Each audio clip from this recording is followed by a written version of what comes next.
Hello, everyone, and welcome to the Only Land Fan Show. My name is Kendall Lejeune, and our guest today is Anshul Sharma. Anshul Sharma runs one of the biggest land wholesaling operations in the nation, managing a global team across multiple countries. With a laser focus on scaling through process, people, and performance, he's driving the business toward eight-figure revenue in 2025. His strategic vision encompasses building a robust operational framework that will ultimately position the company for an eight or nine figure exit.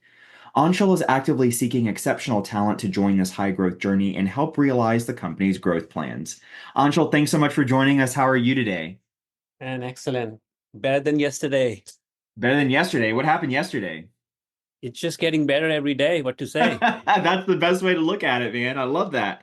I love that. Hey, thanks so much for joining us again. You're back by popular demand. Your episode was incredibly popular the first time you were here. So, wanted to have you back on to do a masterclass. And today we're talking about how to scale land operations to a seven-figure revenue and beyond. So, before we jump into that, can you just give us a little bit of a 30,000 foot view of what does your business look like for those of you who might not be very familiar with Anshul's business? Man, I think I'm a pure-bred land wholesaler, and I've been in that space for maybe longer than I should. But I have bootstrapped the company to where it is today, which is like a seven-figure gig, all wholesaling, never raised a penny from outside, not even transactional funding. So yeah, there it is.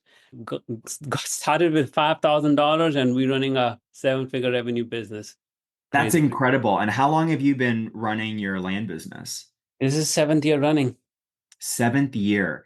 That's Hmm. remarkable. That's remarkable, Anshul. Let me ask you this question because I'm sure you've heard this many times in the land space where a lot of people say you want to get your start possibly in wholesaling land. It's a really good beginner's business model, but then you want to start doing the traditional flips where you, with your own capital or you raise capital, and eventually there's this evolution that you become a lender at some point. So, can you talk a little bit about why did you stick with wholesaling and why haven't you started deploying your own capital or anything like that?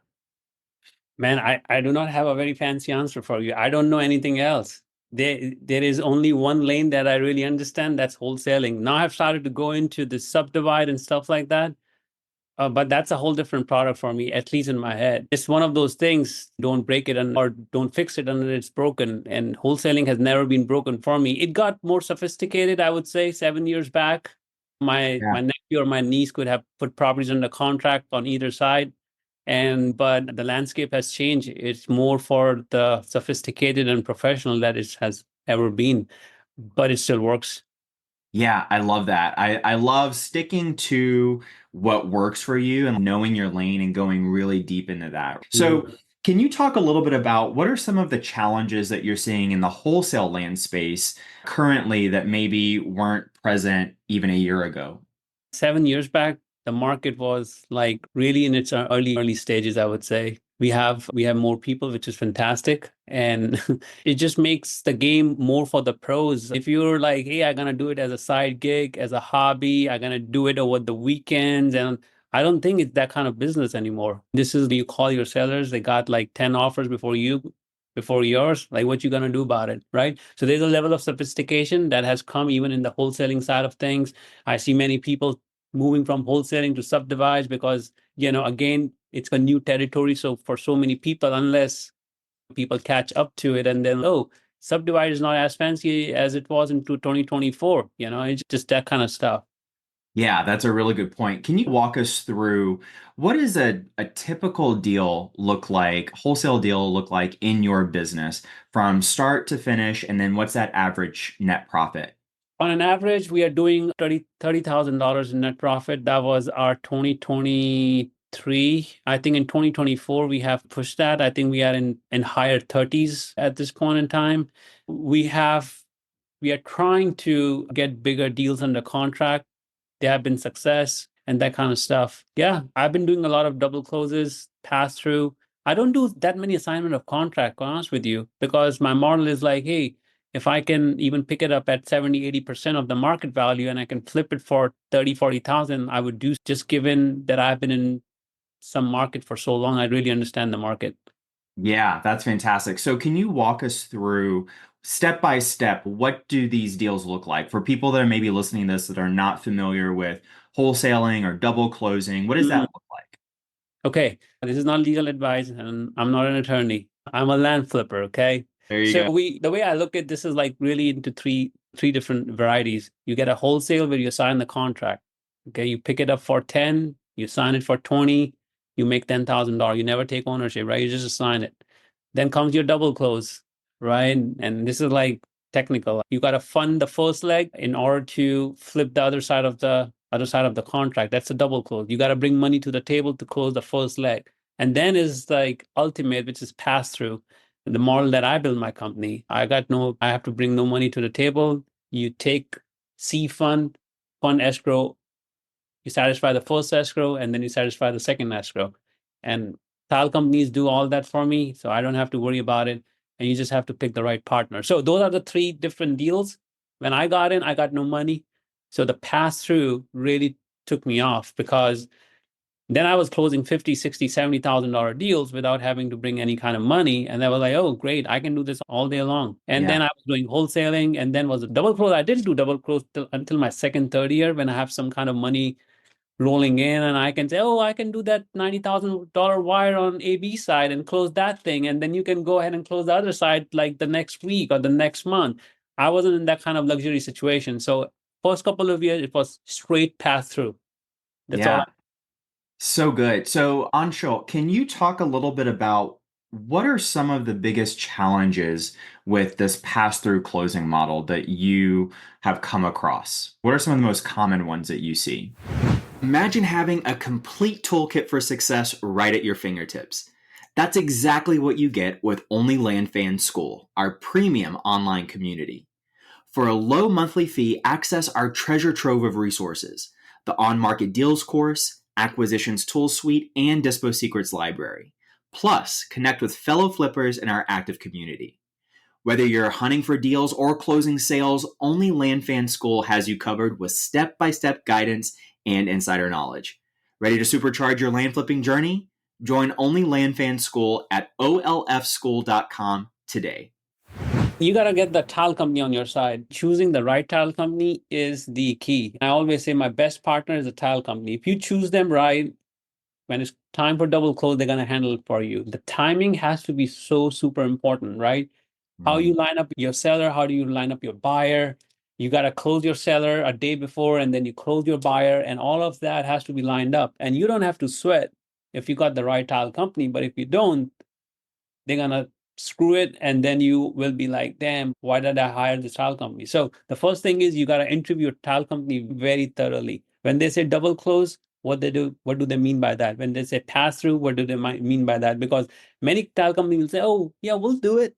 And when comes time of actually doing it, they're gonna screw up your deal. So I'm like very explicit. When you say pass through, what do you mean? You need my money, you don't need my money. Just be upfront. Double close. How are you going to do a double close? How are you going to time this thing? And when they start speaking to you, if they know their game or they don't, and if they hesitate and they don't know, you just got to find another tile company. That's important. Having tile companies is important. Of course, the contract side should be set up in a way where you are educating both sides. You're like, educating the seller what I gonna do with this thing, and you are keeping your buyers informed that hey, at the time when you get under contract with your buyer, you have not taken possession of the property. So we are like upfront, hey, I'm not the owner on title, but when we close this thing, I will be the owner on title. But as of this moment, you signing the contract, I haven't taken the title yet. So be aware of it. And I might never be able to take title on this. Be aware of that too. But I'm trying to, and I'm gonna make it happen by the time we close the B2C side. So you have to keep both parties informed. Both parties should understand. There's a little bit nuance to it. How do you talk? How do you say? What do you say when you say? But if you do that part, I mean, it worked out. I mean, we have done around 1,000 deals now, like wholesale and pass through. It's just wow. like, yeah, I have never borrowed a single penny. It could be a good thing, it could be a bad thing because my investors like, you have never borrowed money. And then I was like, yeah, I have never borrowed money. It's all bootstrapped. Yeah, that's fantastic. I love that. And I also love the transparency that you have with everyone involved. I think that's when wholesalers start getting a really shady reputation when they Yeah. don't share exactly what they're doing with the seller or the buyer. They try to, I've heard people say it's called bait and switch or whatever it is. I think that it's so important to be as transparent as you can. So, how do you approach that? Like you mentioned some nuances and Yeah, yeah. explaining that. Yeah. So look, this is my pitch to my seller. Hey, what you gonna do with my property? Great question. Okay, I have done these five things in the past. Any property I have taken possession of, I seller finance it, I subdivide it, I wholesale it, I keep it, and there's a fifth one. I'm not sure what I'm gonna do with this one. I'm gonna figure it out, but this has been my five exits in the past. And they don't want to know all that information. As soon as you say that, oh, whoa, whoa, whoa, okay, I get it, I get it. This is like way too much than I ask you, but I appreciate it. Thank you. And just sign the contract. Okay, so and there is nothing lie about it. We have hold on to the property, we have subdivide them, light subdivide, minor subdivide, we have owner finance them, and we have wholesale them and flip them, right? So we have done everything, and I don't know, and we truly don't know when we take possession of those properties. Some properties are great for subdivide, so and I'm not doing this; my team is doing it. So that's the pitch, and that pitch has never failed, never. That's really good. Now, if someone is listening to this and they say, why wouldn't you just wholesale everything? How do you know which property that you want to wholesale or double close on? How do you decide which strategy you're going to do? If there is no margin or thin margin, it's gonna be wholesale because wholesaling assignment is easy. 5K, 7K, 10K, you can pick on a contract and move on because at the end of the day, your buyer know, your sellers know how much you are picking up as an assignment fee. If it cannot be subdivided, then it gotta be flipped. Either you double close it or pass through it, depending on how you are set up with the tile company and how tile company works. Some need double close, some need money to fund the first transaction, some don't. And those who don't, you can do pass throughs. But those who do need your money to come in escrow, first escrow A to B, you got to double close them. So that's the strategy. Some are cheap properties, and we can do a $2,000 or $3,000 down, and we seller finance them. We wouldn't know at the time, like I'm not doing this, my team is doing it. They wouldn't know at the time what is the best exit. Once we get these properties under contract, we just have a round table and say, hey, what's the best exit? What we want to do with this thing? We just took a portfolio under contract in Texas, some like, I don't know, 50, 60, 70 odd properties, like all clustered together. Amazing seller financing gig. I'm not going to sell them. The neighborhood doesn't support cash value. They would love to finance this thing. The city is coming up. They can put everything today, so they're gonna wait for the property anyway, seller finance it. So that's how we decide. Yeah, pretty much. Yeah, that's really good. Now, you mentioned that when you're doing a double close, and even when you're doing a wholesale, it's really important that timing is really paid close attention to, right? Because you have to line up this buyer, you have to line up the closing because it's all time sensitive. So, Yeah. can you talk a little bit about what you do from a dispo standpoint? If you have these properties under contract and your time is ticking on this first Right. contract with the seller, what do you do for dispo to ensure that finding that buyer very quickly? In the first 5 days, the property gotta hit the market. Or to be just technically right or legally right, the contract gotta hit the market. Right? So within 5 days, we got to figure it out, whatever there is to the property, collect all the information and get it on the market. We don't waste time because, as you said, time is ticking. We got 90 days. Our contracts are 90 days. So fifth day, they hit the market. We don't look for fancy pictures. Like we collect couple pictures. AI generates listing. Shout out to Callan for all the AI stuff. Yeah, she's amazing. And we put this together. Fifth day, sixth day, the property got to hit the market. And then you got 85 or 82 days left to see even if this is a deal, because sometimes the property go hit the market and the first 30 days crickets, first 15-day crickets. Now you know that it will take some time or some other strategy to close this deal, right? So you got enough time to either go negotiate with the seller because you thought, oh, this will be 100,000, but the market doesn't support that price. You got ample period of time to figure out a solid exit strategy. And look, if you think this is not a deal in the first 30 days, it's better to cancel the contract versus you got to wait until the last day. Now, we are not perfect. We have closed contracts on the very last day, and there's always a seller remorse coming with that, and we try to Yeah. avoid. With so many contracts, there's always a contract that like, shoot, man, it's the last day. What are we supposed to do with this? right? That Yeah. kind of stuff. But yeah, this is what we do. We are quick to the market, gauge what's going on, see what kind of views, what kind of feedback we are getting from the market, and we adjust price accordingly. We do not take 30 days to adjust the price. We take that feedback within 1 week, 10 days, and we adjust the price. I do not like to sell my properties on discount, by the way. Do not get me wrong. I'm not a 20% guy. Hey, I'm going to give you a 20% discount. If I can give zero discount, I will give zero discount because I'm running a for profit business.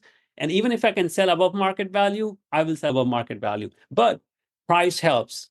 Price, Yeah. you change price, you tweak price, the property gets up, at the bottom of the MLS system or Facebook, wherever you're selling this thing. So price is a strategy. The other thing is the sales team. I'm very proud of my sales team. Shout out to my sales team, my marketing team, right? Those guys know how to hustle. They know how to call people. They call them fifth time, sixth time, follow up, put the property in the contract.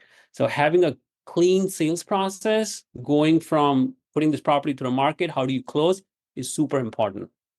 Yeah, that's fantastic. Now, you mentioned getting it on the market within 5 days. Are you guys listing your properties mainly in the MLS, or where are you listing your properties?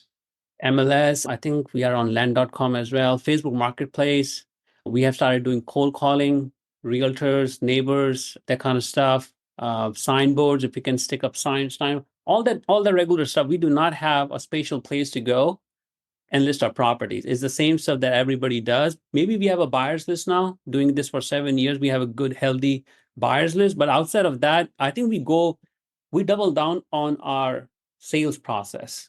Like we go crazy on phone. And we know once a lead comes into our pipe, how to treat it, right? How to qualify it for an earnest money, how to get it under contract, sign the contract. That process is very clear. So we do not end up losing leads. If a lead is coming in the pipe, we make sure either they don't like the property, or if they like the property, we got to put them under contract. Like it's like a process. Yeah. So you mentioned earnest money. Are you putting earnest money on everything, or what's your policy when it comes to that? Earnest money on the buyer side, On not the on the buyer seller side. side. Yeah, Yeah, on got the it. buyer side. Yeah. Yeah. So you're putting earnest money, definitely getting earnest money on the buyer side. Oh, of course. No. Yeah. Yeah.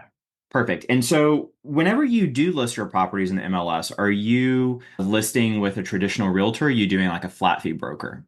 Flat fee broker. Yeah.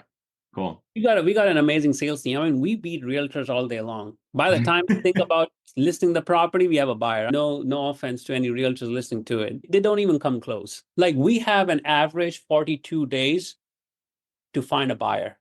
On an average, Wow. in 42 days, regardless of the property, where it exists, we find a buyer in 42 days. That's incredible. Can you give us like a 30,000 foot view of what your sales process looks like on that dispo Yeah. side? Yeah, the lead comes in and we do a pre-qualification. Hey, what got you interested in the property and understanding their dominant buying motive. Hey, I want to raise a family. I want something, whatever they want to buy the property for. So you get that. And the biggest thing is we encourage them to go see the property. That's a milestone. Okay. Yeah. And once they go see the property and call us, that means they're qualified. Okay. No buyer in their right mind will go to the property and call you back. If they're calling you back, you better close that lead because they are interested. They saw the property, they already saw the price. So they saw the property, they saw the price. There is nothing else to be unraveled there. And if there's an objection, that's what you got to solve for. So next comes objection handling. Oh, I saw the property and it got like whatever, dead people on it or weeds on it, whatever the case is, right? You got to handle that objection, okay, and ask for the next objection. Keep isolating until they are running out of objections. And then if price is an objection, negotiate and put them under contract.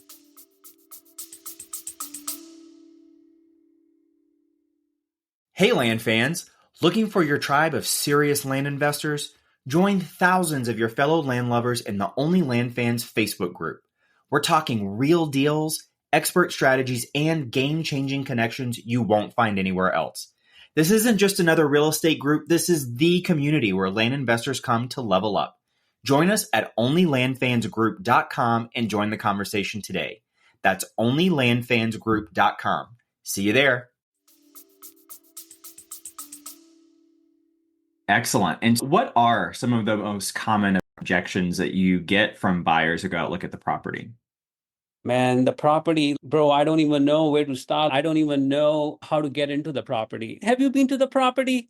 Man, I drove down there. Man, it's rough. I got a four-wheeler and somehow I made it to the property. Like all those kind of stuff. Price.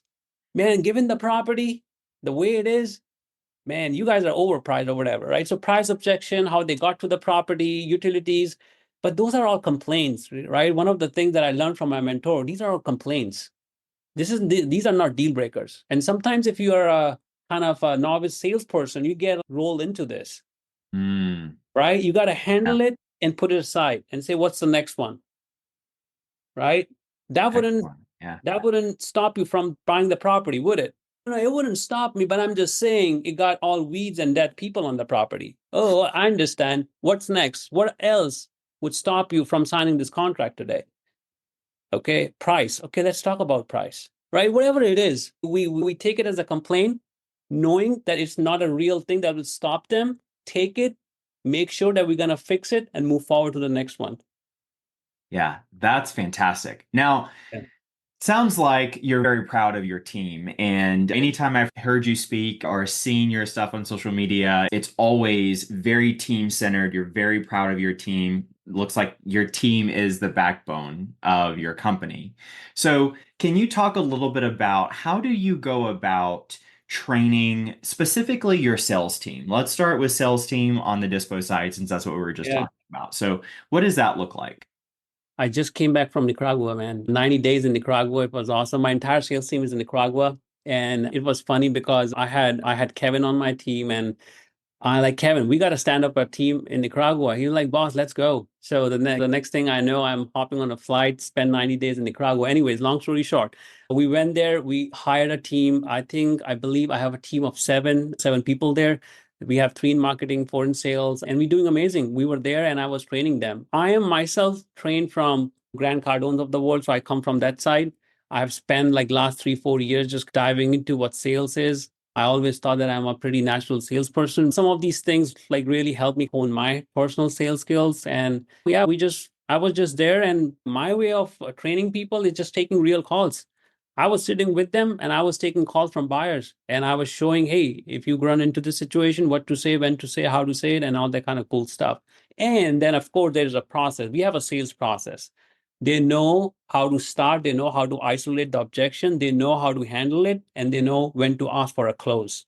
It's important in sales when to ask for a close. You don't go on date on first date and you like, hey, at that point you probably might be holding hands. But if you go anything beyond that, it's probably you're trying to ruin the date right there. So there's a timing to it.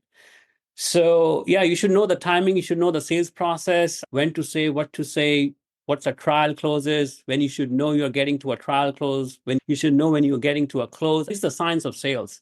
And I'm glad that I run into this. There are many gurus who does the sales thing. So I'm not promoting Cardone or anybody, but you got to stick to a sales guy, whoever you want to learn sales from, because I thought that sales is just like just talking, right? There is no process to it until I found a process. And I'm like, "Phew, amazing.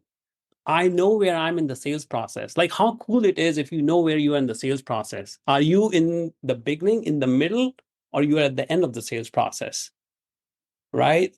And most of the people don't know where they are in the sales process. They screw the sales because they ask for things they should not be asking because as I said, you're on a date, man, and you might end up holding hands on the first date, but I don't know how far you want to go, right? Not probably Yeah. too far if you're serious about it. So you're gonna go slow. But if you don't know what that is, you're gonna screwing things up. So yeah, sales is important. Sales process is important. Yeah, that's a really good point. I love just that idea of being intentional with Yes. your process. And so I know that you can't build a seven-figure business without being intentional about some things. So can we jump back to what was that process like for you when you started scaling your business? It was pretty like, hey, we gotta hire people. I mean that's natural. I mean you gotta delegate. You cannot be seven figures and not delegate. Yeah. Now some people are more natural with delegation and they know who to hire first and who to hire, what the third hire looks like, and fifth and seventh. But I don't think you can get to a seven figure without delegation and hiring. Okay. Once you hit the seven figure, I think process and documentation and KPIs become a thing. Once you get to 3, 4, $5 million in revenue, then you have bigger problems. Then you have leadership. Who's gonna lead this thing? Because it becomes its own thing. And so that's the time when you have like leadership, technology, process, all of that has to be tightened up. A vision is super important because you cannot take the ship to 5, 6, 7 figures or 5, 6, 7 million or $10 million without a vision. The vision got to be super clear. Why you going and what these people that coming along with you will get if you guys get to that number. What's in it for them? Better pay, better work environment, security of job, more vacation, better camaraderie, something that has never been done before, right? Hey, I always tell my guys, hey, you are part of the biggest land wholesale operations in the country. How unique is that? Man, I'm part of a team that has never been put together before. And maybe somebody have done it. I haven't found that person. And even if I found that person, I would like to think that we have one of the biggest land wholesale companies in the world, right? So it's pretty unique, right? So if somebody like, hey, man, do you know I'm the part of the biggest land wholesale operations in the country? So I don't know. People get attached to things. Not everything is money. People like, hey, I feel proud where I work. I feel respected. I get to experiment some, whatever that thing is.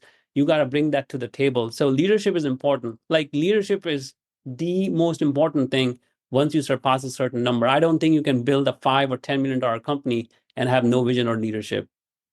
Yeah. So how do you go about communicating your vision to your team in a way that they buy into that? If you're enjoying this episode of the Only Land Fans podcast, please let us know by subscribing and leaving a review. Now let's get back to the action. What's in it for them? If they don't know what's in it for them, when we go from 5 million to 10 million to 100 million, they're not going to do it.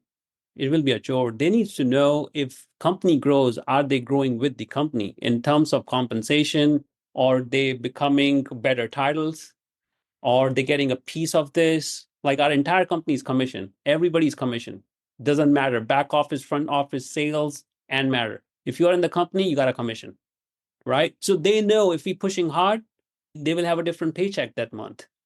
We have monthly commissions. We don't do quarterly. It's a lot of work to be like monthly paying commissions for all the thing. But hey, they know if we are pushing hard, everybody is getting a better, bigger paycheck at the end of the day.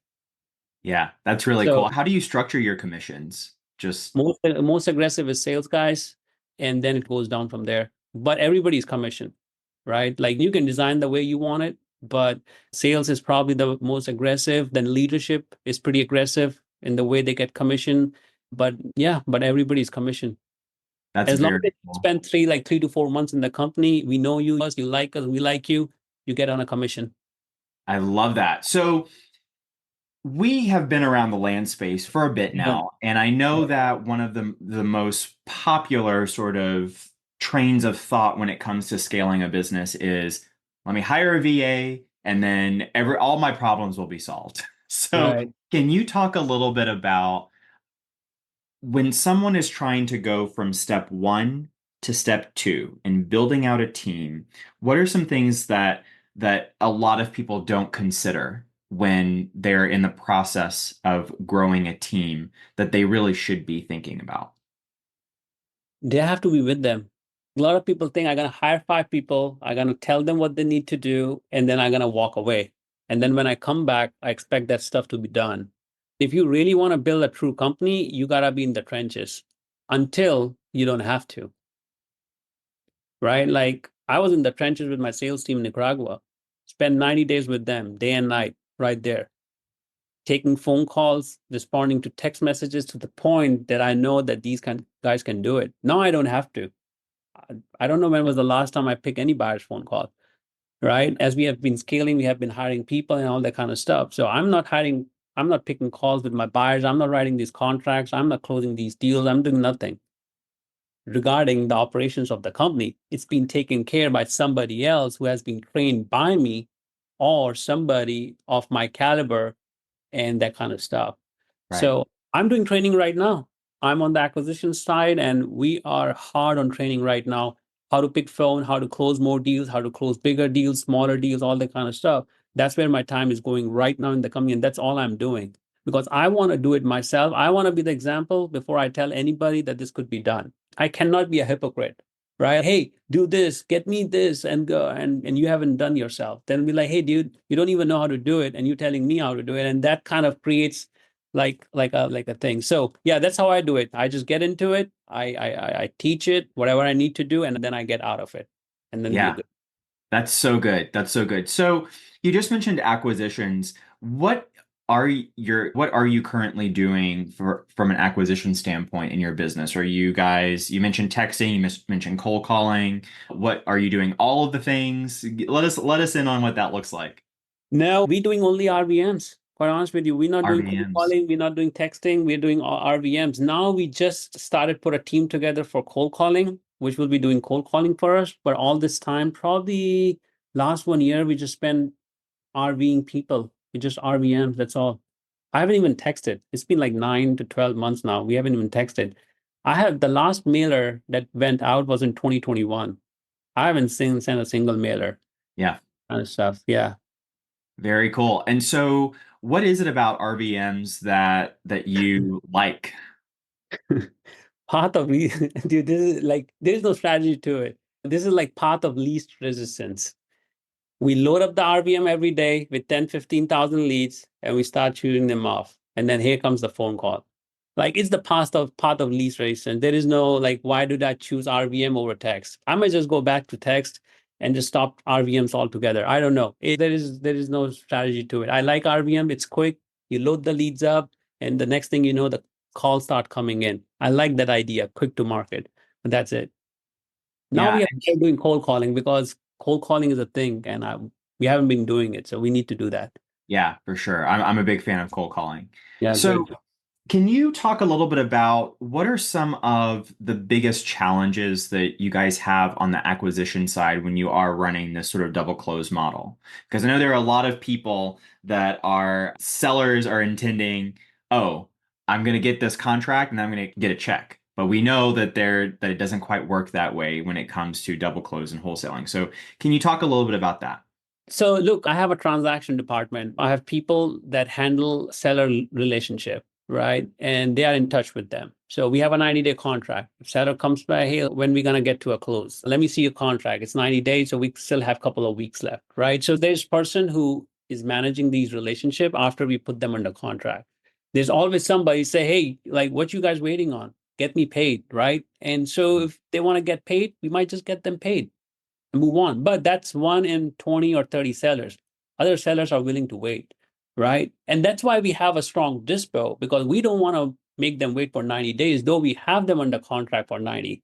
What if we can just close the contract in 45, 60 days? That's why I have to stand up a strong dispo team because if you are wholesaling and your dispo is weak, you have a lot of problems. You have a lot of problems. You can't run this business without a dispo team. I don't think so. Yeah, definitely agree with that. So what are some of the main seller objections that you get in the acquisitions process?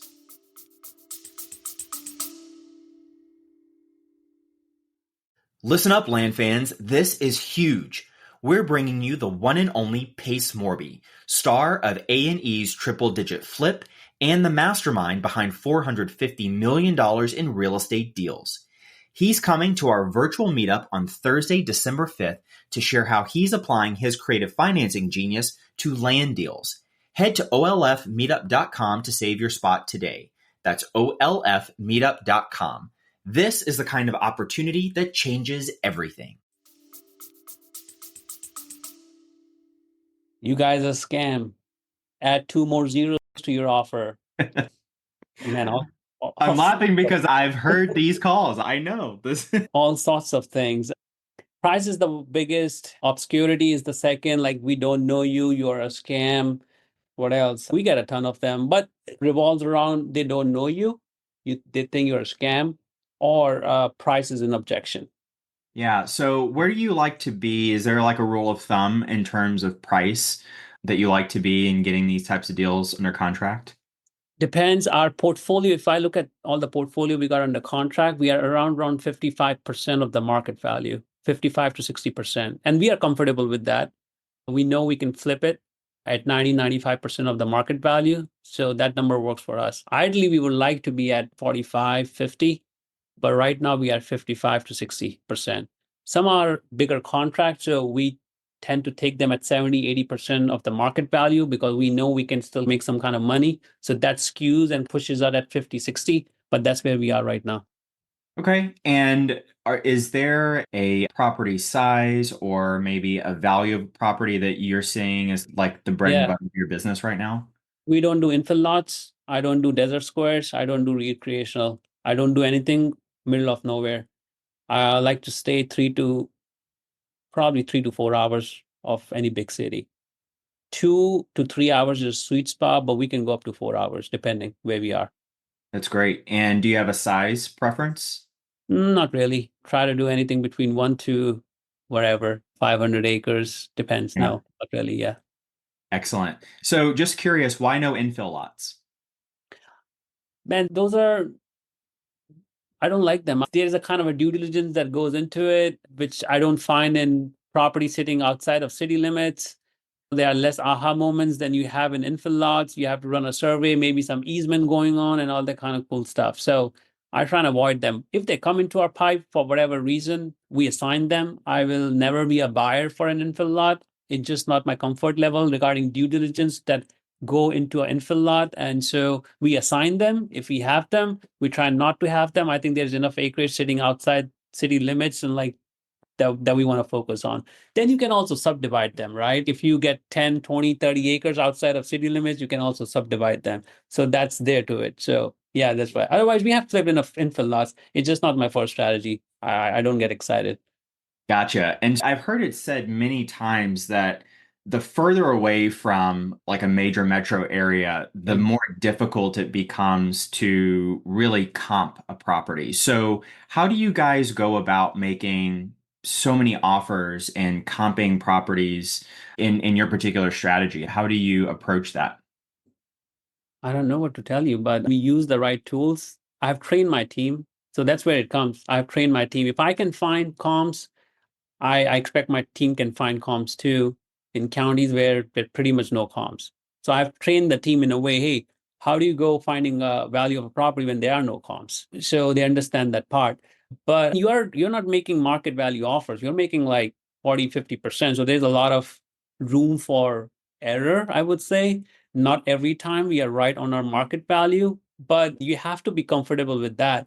If you want to scale the business and you want to look at every contract that goes out of the door, I don't think you can stand up a company because there's a lot of offers that goes out of the door.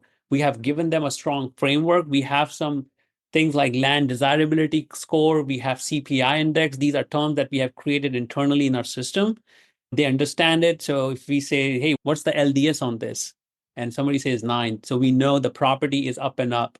There's no wetland, there's no floodplain, that kind of stuff. So there are things. And again, this is training. I have trained my team. They know Right. how to find comps when there are no comps, right? That kind of stuff. So there's a framework to this. This is not like I just hired people, comps people, and say, hey, start comping. We Right. train these people from ground up. Yeah. So if someone's listening to this and they're like, Anshul, how do you find comps when there are no comps? Can you give us a nugget here? What are you, how would you teach someone to do that? It's like, where do you find salespeople? You don't. And all salespeople are already have a job. Like now you can find somebody who's ready to hustle. You can find somebody with right mindset. You can find somebody with great communication skills and all put together make best ingredients for being a salesperson. How do you do sales? We have a training for that. We have Cardone, you, myself, we all come together and teach you how to sell. But if you don't have the right mindset, you don't have communication skills, you do not have the tenacity, the capacity, the persistence, it doesn't matter. You're not going to cut it for a sales job. So you got to have those ingredients. And that's the ingredients that I'm looking for any role. Hey, for comms, do you know math?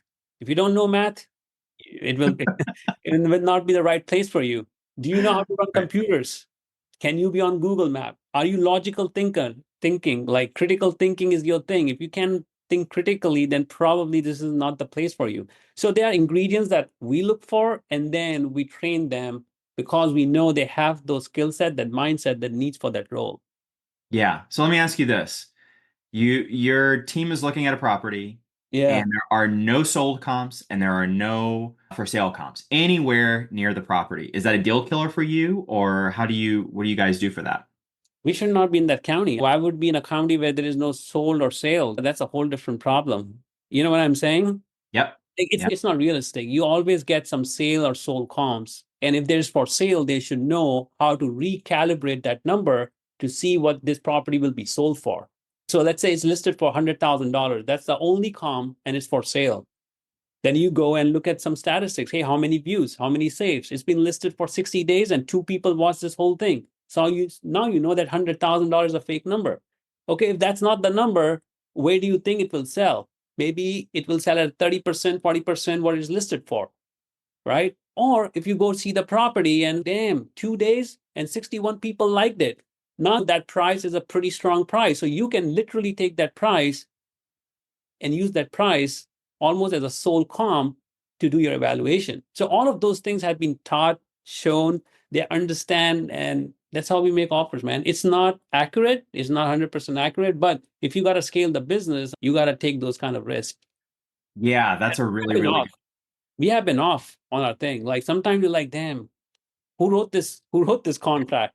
There That's is a no really good margin. point. Yeah. No, I Yeah, think that that's really good because I think that there are a lot of people that are afraid to delegate, or they're afraid yeah, to bring people on and scale because they're afraid of making a mistake. But I think that, like what you said, there has to be you just have to embrace the fact that there will yeah. be some errors and you can always adjust. You can always fix it, right? Yeah, give a framework. You can also do like a school style or a college style. We do test every month. There's a test. They got to sit for 3 hours and they will be evaluated like very old school style. Give them 25, 30 difficult comps and say, hey, let's see where they sit on those. How That's much did they great. score? Yeah, it's straightforward, pretty straightforward. Give Yeah. them 35, 40 comps and see who's where. And then you get to know where their strong point is, where they're weak. Some people struggle with large acreages. Some people are cool with infill lots. Some people don't know how to evaluate a commercial property. And then you know their strength and you know their weakness, and you can just work on their weakness and just fix it. Yeah, I love that. I love that. So I'm going to jump over to the global presence that you have because I know that you have teams in different countries. So what's the thought process behind that? Why did you create these different teams across different countries instead of saying, oh, we're going to stick in just Nicaragua or something like that? I didn't create them. These people called me. So Wow. I had a person in Egypt and she was like, hey, let's do it. I was like, okay. And the next thing now I'm hopping on a flight and we standing a team there. I had a person in my company, Leslie, for 5 years now. And it was time and say, hey, let's go. And we stand up a team in Philippines. So it was not me picking, they picked me. And they say, hey, we want to expand. We don't know, we want to do more. And this is like clearing the mindset, right? We are a growing company. If you don't know where you're going, your people wouldn't like to contribute. They're like, dude, I think you're cool with a $2 million company every year. And so there is no desire to expand. There is no conversation going on. We're going 10 million, $12 million next year. So we're thinking differently, man. Like we have 5 people. Can we hire 5 more? How are we gonna do it? Who's gonna coach them? So these people who wants to grow, they will raise the hand and say, hey, how can we do this? Can you come and we expand this thing? Yeah. So I did not pick these places. These places picked me. I never thought I'll be in Egypt. I never thought I'll be in Nicaragua. I never thought I'll be in Philippines. Swear to God. There was nothing on my map that I got to visit these 3 countries. Nothing wrong about the countries. They were not on my radar that I have to visit them. It just, Yeah. yeah. Wow, that's remarkable. So what has been the biggest challenge for you scaling your company to the point to where it is today? Calling all ambitious land flippers, ready to transform your business with proven systems and processes? Imagine this. One of my students recently closed 2 land deals and got another under contract in just 24 hours. That's the power of a well-oiled land flipping machine. My exclusive coaching program is specifically designed for action takers just like you. We'll build out your entire operation from lead gen to dispo, implementing these systems on real deals from day one. But hurry, I'm only accepting 3 new students until 2025. If you've done deals, have a growth mindset, and are ready to scale, visit kindlecall.com now. Let's turn your land business into a consistent profit powerhouse.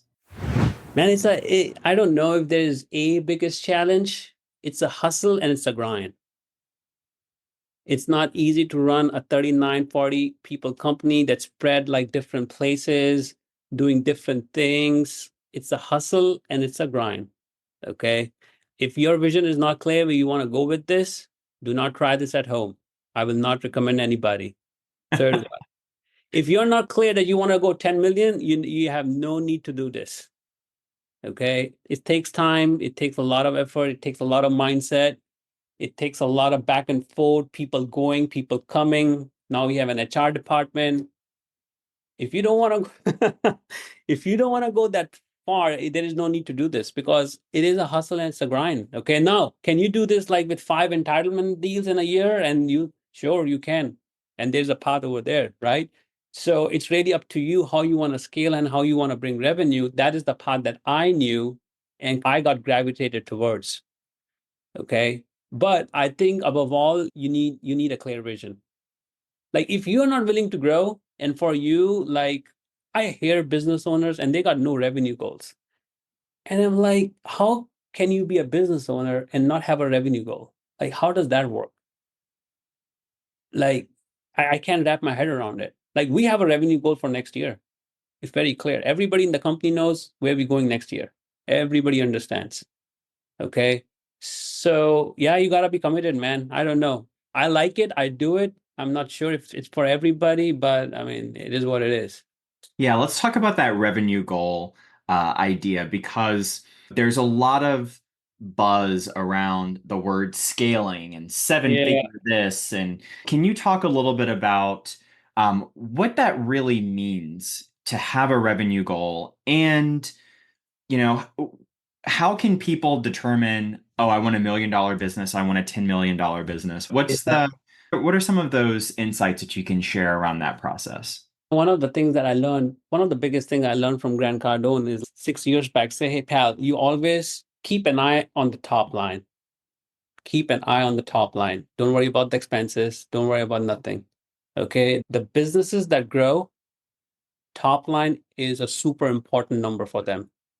You take any business that's growing, top line is important for them. Does it comes with more expense, more operational cost, more everything? Yeah, for sure. So for me, the focus has been top line all the time.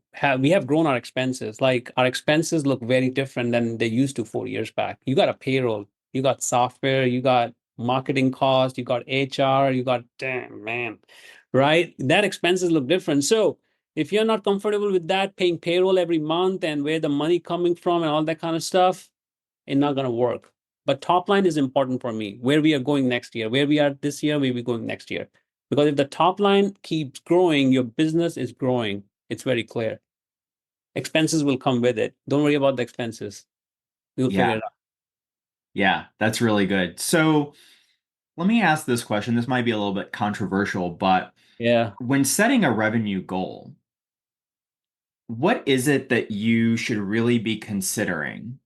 That's part one. And part two is, what would you say to someone that would say, of course, I want a $10 million business? Who would be in Yeah. business and doesn't want a $10 million business? Should everyone aspire to have a multi seven figure business? Give us your thoughts on that. I don't know if you need a $10 million business. I don't think everybody needs a $10 million or everybody aspire for a $10 million business. If you have $1 million business, land business, you're probably taking home maybe 300K, 350K in kind of net or Yeah, say that 300K. again. Say that Okay. again. So in my experience, if you have $1 million business revenue sales, you're probably taking home 250, 300, 350, 400, depends how you run the business, right? That enough for you? I don't know. Is 250 enough for you that replaces your W-2, right? And you just keep riding that $1 million wave for like next 10 years, man, you might be fine.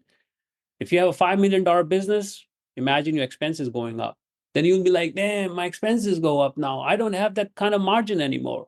Why am I doing this?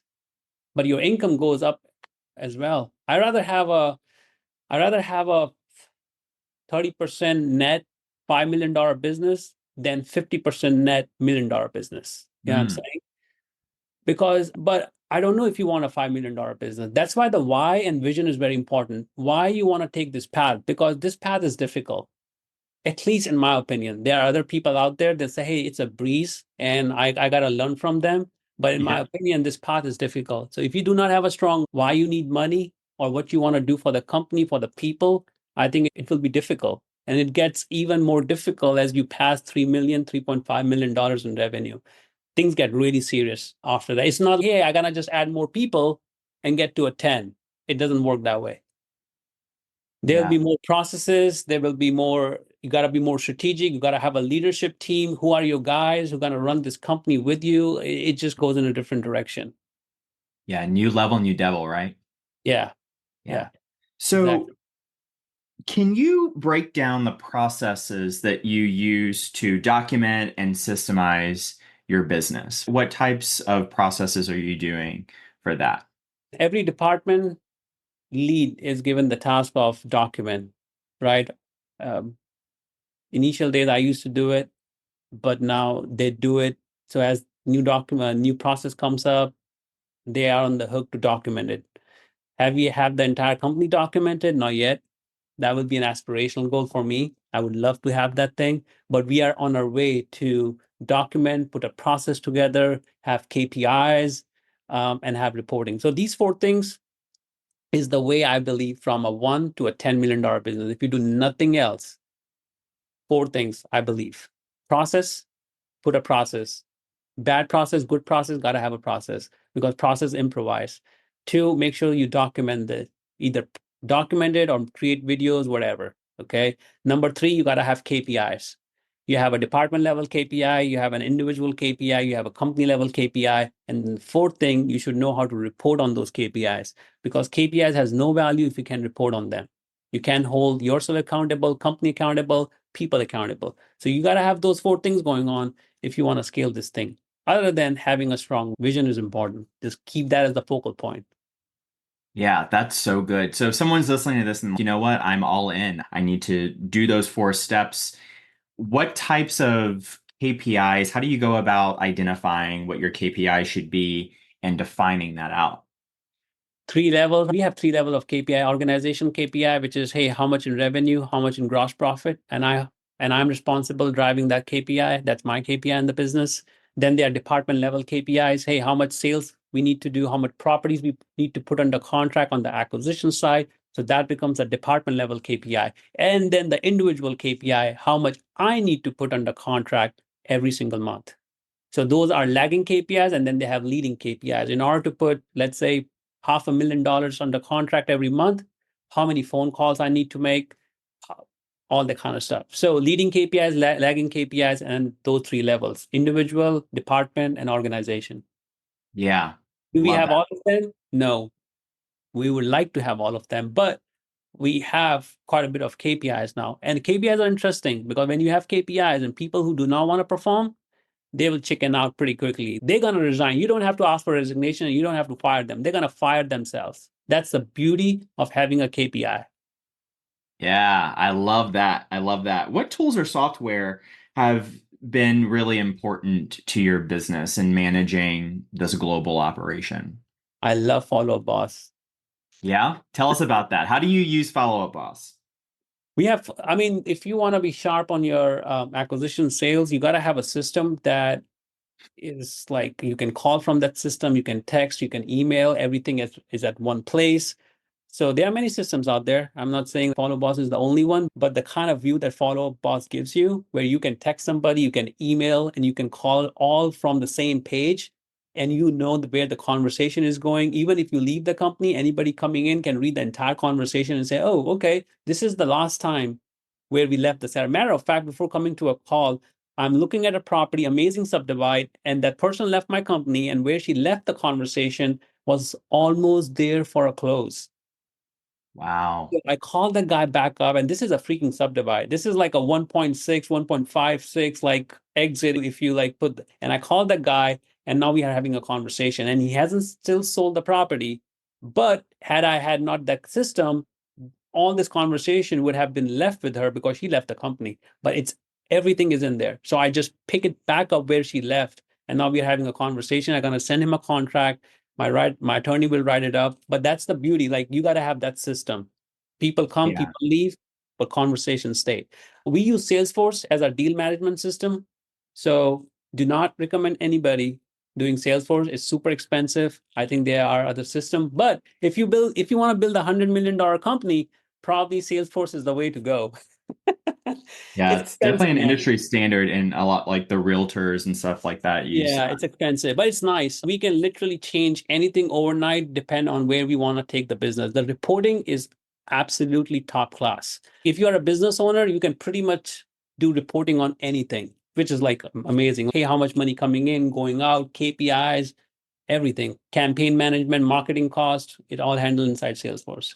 Wow, that's great. What is your current cost per deal in terms of like your acquisitions cost, your marketing and things like that right now?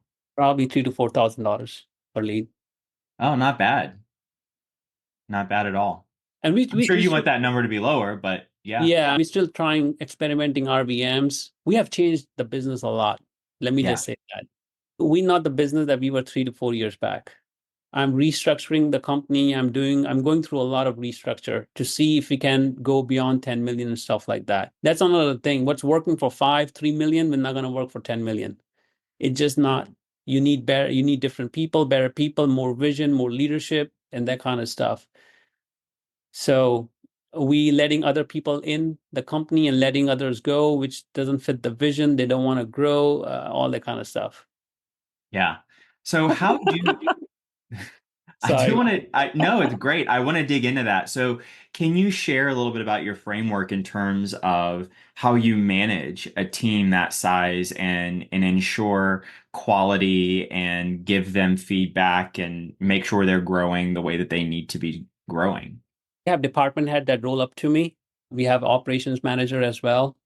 And we hold them to KPIs. KPIs is like really a very easy way to track the company at whatever level you want to track. You want to track somebody's performance, put KPIs and see where they're going with that. Right? There's a red, yellow, and green. Are you green? Are you yellow? Or are you red? And if you're going towards yellow, hey, let's figure it out what's going so we can fix it before it turns red. Yeah. So KPI is important. If you wanna grow and you do not want too much and you still want to be grow and be sophisticated about it, put KPIs. There's no perfect KPI, but gotta have a KPI. So you can hold people accountable. Be realistic with your KPIs. Do not put a KPI that they cannot achieve because then the morale goes down. Okay. So have a KPI that they can aspire for. So that kind of stuff. But I'm looking for more leadership. I'm looking for an operations manager and all that. So that leadership team I'm looking for right now. Yeah, no, that's really good. I think quantifiable Yeah. data is so important. It's not It just, you can't scale on just like a feeling, right? Like you have to is. have numbers that drive your Yeah. decisions. I think that's really important.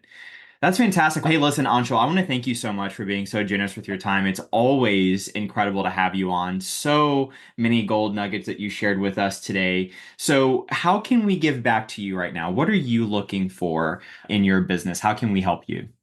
I hope the chat was helpful, Kendall. Sometimes I don't even know because this is like everyday business. I It's hope so good. It is it so helps good. somebody. I don't know. Yeah, but good if it does. I'm hiring right now. We are hiring on acquisitions position, contract negotiator. So if you like to negotiate contracts on the acquisition side with my sellers, we have a six-figure position open. If you want to text me or write an email to my HR department, we are literally hiring at this time one or two people who can negotiate contract. We have 9,000 contracts to negotiate on. So if you are interested and you think you can negotiate and that's your thing and you're looking for a six-figure gig, hit us up. I think we have a place for you. I love that. And do you have your email for your HR on the top of your head, Yeah. or what is that? L- can I type it in the chat window? Yeah, you can type it in the chat. All right, perfect. There we go. We have multiple positions open. So if you think that you want to be part of the biggest land wholesale company that exists on planet Earth, hit us up. Amazing. I love it. And for those of you listening, it's hr@goldsoilrealty.com if you're interested in joining Anshul's team. Anshul, thank you so much. We'll put that in the show notes as well. Awesome. Thank you so much. Anshul, thank you for joining us. Thank you all for taking the time to join us on this Halloween edition of the Only Land Fans podcast. Fantastic to have you on. Be sure to join us next week. Again, Anshul, just a wealth of information. This has been absolutely incredible. So thank you so much for that. Thanks, Until man. then, take care, be safe. We'll catch you in the next one. Bye bye.